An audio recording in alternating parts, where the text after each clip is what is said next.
ვაგრძელებთ საუბარს დაბადების წიგნის პირველ თავზე თუ როგორც გახსოვთ ჩვენ კი ვისაუბრეთ დაბადების წიგნზე, მაგრამ ახლა ჩვენი საუბრების მიზანია რომ სამყაროს შესაქმნის დღეებზე უფრო გამომხატვრილ ყურადღება. დღეს ვისაუბრებთ მეოთხე დღეს.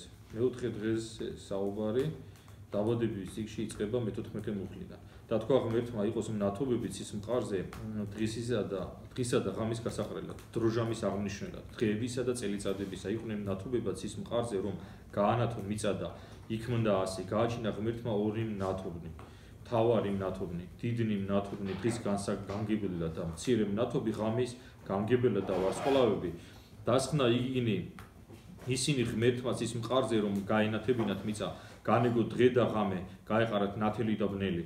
დაინახა ღმერთმა რომ კარგი იყო და იყო საღამო და იყო დილა მეოთხე დღე. ჩვენ გვახსოვს შესაქმნის პირველი 3 დღე, ხო? მეოთხე დღეს ღმერთმა ის პირველი ქმნილი ნათელი, რომელიც შეიქმნა პირველ დღეს, შეიძლება ასე ვთქვათ და ასე უწერია ბასილიდის მზე ვითარცა ეტლი, რომელსაც ის პირველი ქმნილი ნათელი უნდა ეტვით, ანუ ღმერთმა მზეს მიცა ის დავალება, რომ პირველი ქმნილი ნათელი მას დაეტია. ასევე ჩვენ ვიცით, რომ კოსმოსურ ზეცაში არსებობენ ვარსკვლავები, რომლებსაც, მეცნიერების მოსაზრები მზეებსაც უწოდებენ, ანუ თანავარსკვლავედში, იმ სისტემაში, ისინი მზის ფუნქციას ასრულებენ და ანათებენ ვარსკვლავები. ასევე ნათობებზე დაკვირვება ერთ-ერთი უმნიშვნელოვანესი მეცნიერებაა, რომელსაც ასტრონომია ქვია, ხო?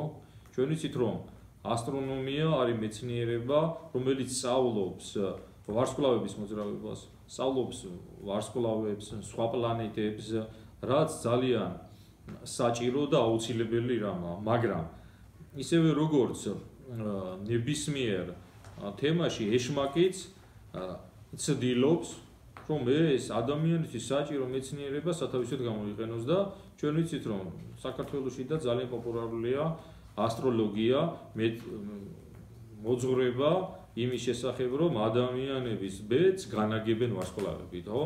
სხვა ბასილი დიდს ძალიან ლამაზად აქვს 6 დღეთაში აღწერილი და მოცემული აღნიშნული თემის გამახარწყლებელი არგუმენტაცია.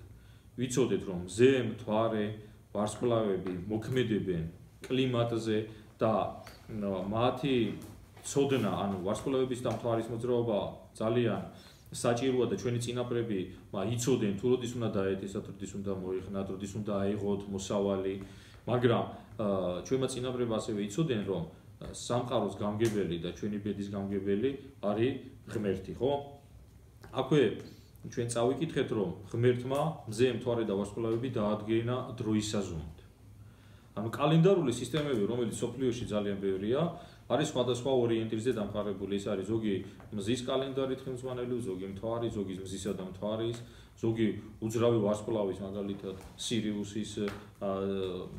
სირიუსის ვარსკვლავზე აგებს კალენდარულ სისტემას და ხოლო ჩვენ მართლმადიდებელი ქრისტიანები სარგებლობთ კალენდარი, რომელიც არის დამოკიდებული მზე, მთვარეზე და ვარსკვლავებზე, რომელსაც იულიუსის კალენდარს უწოდებს, რომელსაც იცავს ჩვენი ეკლესია, რომელსაც იმარხავს ჩვენი სწავლება და ჩვენ ვიცით, რომ ერთ-ერთი ყველაზე უმთავრესი დღესასწაული, აღდგომის დღესასწაული გამოითვლება სწორედ იულიუსის კალენდრის მიხედვით, ხო? მნათობების მოვალეობა, რო შევაჯამოთ, არის ის, რომ ემსახურონ ადამიანს. ცაზე დაკვირვება, როგორც კიდევ გიმეორებ, ძალიან მნიშვნელოვანია, მაგრამ ეს ვიცოდეთ, მხოლოდ და მხოლოდ ყოფითი ცხოვრებისთვის არის საჭირო. ასევე ვარსკვლავებზე დაკვირვებას ადამიანები იყენებდნენ უხსოვარი დროიდან სანავიგაციო დანიშნულებით, ხო? როდესაც ადამიანები მიდიოდნენ ზღვაში მოგზაურობაში, ხო? ისინი ორიენტირს სწორედ ვარსკვლავების მიხედვით აგებდნენ. მეოთხე დღე არის კიდევ ერთ-ერთი უმნიშვნელოვანესი იმით, რომ ამ დღის შესაქმნის წყალობით ჩვენ ქრისტიანები ვემიჯნებით ევოლუციონისტებს, ხო? ევოლუციონისტები ამბობენ, რომ სწორედ მზე არის ის მნათობი, რომელიც წარმოშობს სიცოცხლის დედამიწაზე. ფოტოსინთეზი, როგორც იძახიან, აუცილებელია მცენარეები გაიზარდოს, ხო ასეა? მაგრამ ჩვენ ვიცით, ქრისტიანებმა, რომ ღმერთმა იმის გამო, რომ მზისთვის არ მიეწერათ ღმერთის თვისებები, წვანის საფარი შექმნა სწორედ მესამე დღეს, ხო? ასე რომ, მეოთხე დღე შესაქმეში ჩვენ ვგებულობთ, რომ ღმერთმა პიროქნილი ნათელი დაავანა მზეს, თვარეში, ვარსკვლავებში და ესე დამშვენდა ვარსკვლავური ზეცა.